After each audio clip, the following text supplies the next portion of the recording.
Trade terms or shipping terms. What's the difference between DAP, DDU, DDP? What do they mean? And can you, as an individual, as a foreign company, or as a new company, get your products cleared through customs? All of this and so much more in this video. Are you ready? Let's get to work.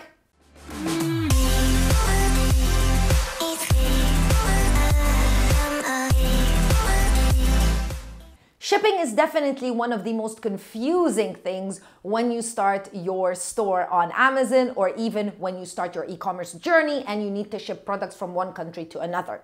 So in this video, I'm going to be demystifying the trade terms. And just to let you know, trade terms apply to whatever country you are shipping the products to. So it doesn't matter if you decide to sell on Amazon in the UAE or any other country. It's the same thing when it comes to trade terms.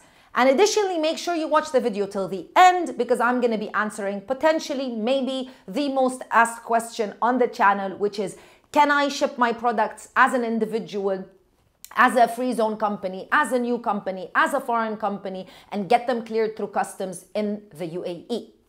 Let's first get started with trade terms. What does trade terms basically mean? It means an agreement related to shipping that you go into either with the supplier or with the shipping company or with the freight forwarder. So it doesn't matter, but it's the shipping, how the products are going to be shipped, and it's an agreement basically.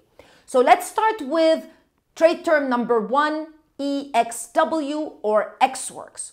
Ex-Works potentially is 100% your responsibility. What does that mean? So when a supplier, if you were to approach a supplier and let's say you wanted to sell water bottles, so when you approach a supplier and you tell them, I want the unit cost Ex-Works, they will give you the unit cost, let's say $4. Ex-Works means it is in their warehouse. So you have to figure out how much it's going to cost and how you have to ship it from their warehouse all the way to the Amazon store, the Amazon fulfillment center, the Amazon warehouse in whatever country you intend to sell in. So Ex-Works is potentially probably a way for you to figure out what the unit cost is, and then you add on top of it shipping, so you can have the cost of goods. But Ex-Works, that's how you get started in the beginning, but it does not include any shipping. Trade term number two, FOB, free on board. Free on board basically means that the supplier is going to be sharing the responsibility with you 50-50, because it's the supplier's responsibility to get that product all the way to the nearest port, either seaport or airport, depending on how you want to ship the product, and get it cleared through Chinese customs. And then it's your responsibility to actually ship it, your responsibility, or whatever company you're working with, of course, to ship it, get it cleared through customs in the country that is going to receive it, and then send it over to the Amazon FC fulfillment center. So it's a shared 50-50 responsibility.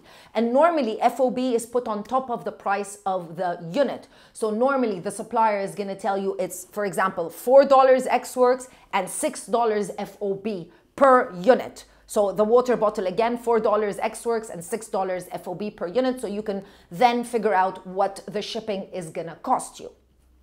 Trade term number three, two terms, I'm going to put them together in point number three because they're very similar. DDU, delivery duties unpaid, and DAP, duties at place. I would give it 20% your responsibility, because not less than that, because the part that you have to play is actually a very important role. So what these two terms basically mean, they mean that the products are going to be shipped and they're going to potentially be delivered last mile. They're going to be delivered to the Amazon warehouse. However, they are not inclusive of customs and duties. That's why in DDU, when the products arrive to the customs, this is where they go through customs, and the customs agents, the clearing agents in charge of your shipment from the logistics company, are going to contact you, and they're going to tell you it's going to cost X amount of money. You make the payment, and then they get it cleared through customs, they pay the duties on your behalf, and they send it over to the Amazon warehouse. Or DAP means at place. They're going to do all of this, but once the products are delivered to the last customer, you, then, or Amazon, then this is where you're going to have to pay those duties and those customs. Now, you can't do DAP directly to Amazon because nobody in Amazon fulfillment center is going to be paying that money. So if you want to use DAP, potentially you're the one who has to be the person who is going to be the person who receives those products, because you're going to have to pay the additional customs. The reason why I don't like these two ways of shipping products is, well, you can't really know upfront what your costs are going to be. It's very important to know upfront the full cost per unit so that you can figure out if you can actually potentially sell that unit at a profit or not. That's why the last and final term is the one that I would always recommend, and it's DDP, delivery duty paid. And that means you pay one time upfront everything.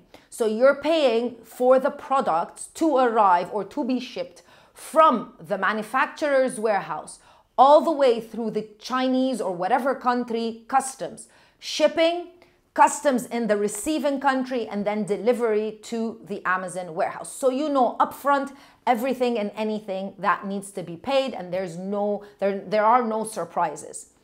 For sure, you're going to find some suppliers or some freight forwarding companies that might not be able to give you DDP, but there are a lot that can provide you this service. So now that you know the difference, you can decide which one works best for you.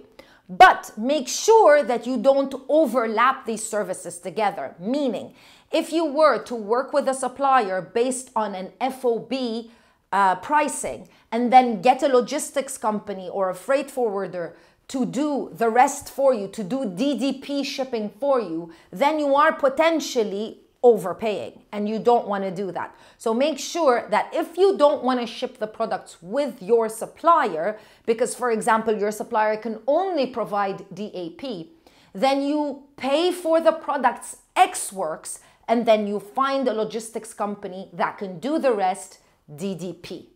Or you might potentially want to work with your supplier if they're able to provide you DDP shipping, and then you pay a one-time fee for the products inclusive of the shipping, and just stress-free get them shipped directly to the Amazon fulfillment center.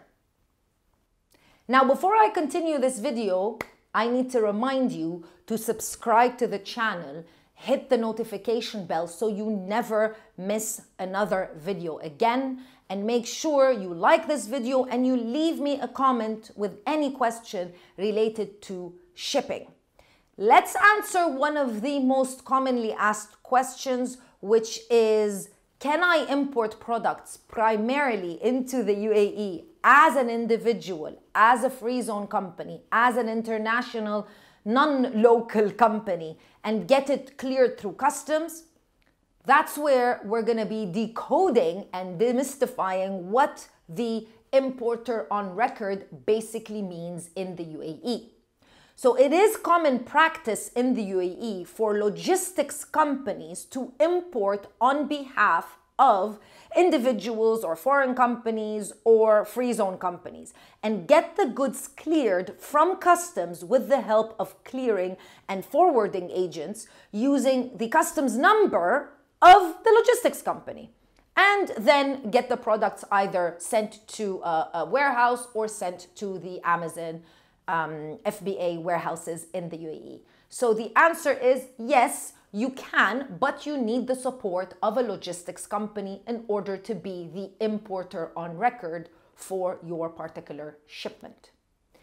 And that's it. Now you know potentially everything you need to know related to shipping. Make sure you leave me your comments if you have any question related to shipping, and I will see you in another video with more information. Bye.